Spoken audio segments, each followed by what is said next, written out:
Hey there guys, I am the Six Machine and welcome back to another Warhammer video. Hot on the heels of the model reveals yesterday, GW have kept up with their Crusade game and we have now started to see some of the brand new rules which we can expect to find in the upcoming Black Templars Codex. And today they have shown off the similar-ish in style to the Sisters of Battle Sacred Rites and the AdMech Doctrina Imperatives, and that is the brand new Templars Vows. And these are a set of 4 vows which you can choose before the game, so right off the bat this can be quite customizable if you know that an army you're going up against has certain units or a certain playstyle or that kind of thing, but you can choose one of these vows and until the end of the battle all units from your army with the Templar Vows ability will gain a set of abilities as well as a drawback which is called a passion. And they showed off 2 of these in the article today, the vow of accept any challenge no matter the odds, and also Abhor the Witch, destroy the witch. But in the full codex there will also be the suffer not the unclean to live and the uphold the honour of the emperor to take advantage of. Accept any challenge no matter the odds is a very cool one and seems somewhat in my opinion to be a bit of a generic one I think, which will be useful in any situation no matter what you're up against, because as a Black Templars player you are going to be wanting to get up close and personal with the enemy all the time, and this certainly helps you to do that and to get better in melee. And what this vow does is not only grants you an extra attack for your units when they fight, although it's worth mentioning this isn't cumulative with shock assault, so no +2 attacks on the charge, but it does mean that in ongoing protracted combats you will be swinging with a lot of attacks all game long. And then the main bonus of this vow is that when you are in engagement range of an enemy unit, your units automatically gain the assault doctrine instead of whatever doctrine may be normally active. And this is really fantastic in some ways because your army wants to be an assault doctrine and normally you have to wait till turn 3 to get there, so being automatically in it as soon as you're in engagement range is a genuinely fantastic buff, getting you that extra pip of AP and also your super doctrine, which at least at the moment is I believe auto wounding on 6s to hit, so it's not a bad super doctrine to have. I mean obviously if they change it in the codex we'll have to wait and see, but so far the assault doctrine is one that Black Templars definitely do want to be in. I would say that the main downside for this vow is that realistically it's going to grant you 1 extra turn in the assault doctrine, because it's very likely that you aren't going to be in engagement range of your enemy turn 1 unless you manage to get a crazy long bomb advance and charge off with like a stratagem or something, or your enemy manages to get a charge on you. You aren't going to be getting into combat turn 1, so this is really going to benefit you in your turn 2 and with your turn 2 charges and combats.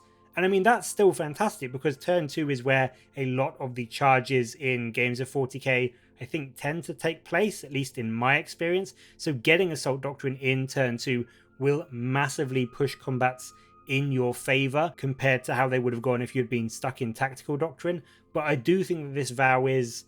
perhaps one that sounds slightly more amazing than it realistically will be on the tabletop. And then of course we have the passion for this vow, which is that your units can't fall back. And I mean, to be fair, that's pretty much a minor issue. There may well come a time when it comes up and you really do want to fall back to grab an objective and you can't, which may well cost you the game. But in general, your guys are going to want to be in melee anyway, so they're going to be happy sticking around in combat with that extra 1 attack from the vow. And also from a fluff perspective, Black Templars don't really do the whole falling back thing. They just stay in combat until all of the enemies are dead. So in my opinion, this kind of fits fine from both a fluff and a gameplay perspective. The second vow they show off today is Abhor the Witch, destroy the witch. And this is much more niche than the previous one, but I would also argue that in the right circumstances it's much more powerful. And what this vow means is that not only do you reroll wound rolls of 1 against psychic units, but if there are any enemy psychers in your opponent's army, and it doesn't specify they have to be on the battlefield here, so I think that's even if they're in reserve, but I mean I could be wrong, someone correct me if I am, but if you have any enemy psykers in your opponent's army, you get an extra 3 inches of movement in your first movement phase. So immediately, this is going to bump up your things like your Assault Intercessors to a 9-inch movement and up to 15 inches with advance, and then things like Outriders will go to an incredible 17-inch move in turn 1, which will really help you to set up not only very easy turn 2 charges, but also possibly some turn 1 charges as well. And then even if you go second, it's going to really put your opponent on the back foot, because they're not going to want to get too close to you because you have that much bigger threat radius on your charges. The passion for this one is that you cannot perform any actions with a unit that has an enemy psyker within 18 inches, and I do have to say I think this is more of a downside than accept any challenge no matter the odds, because this really can impede your ability to score those vital secondaries and win the games. But also, when you look at it, this kind of just gives you even more incentive to go after those enemy psykers and kill them before they can really impact your battle plan. So again,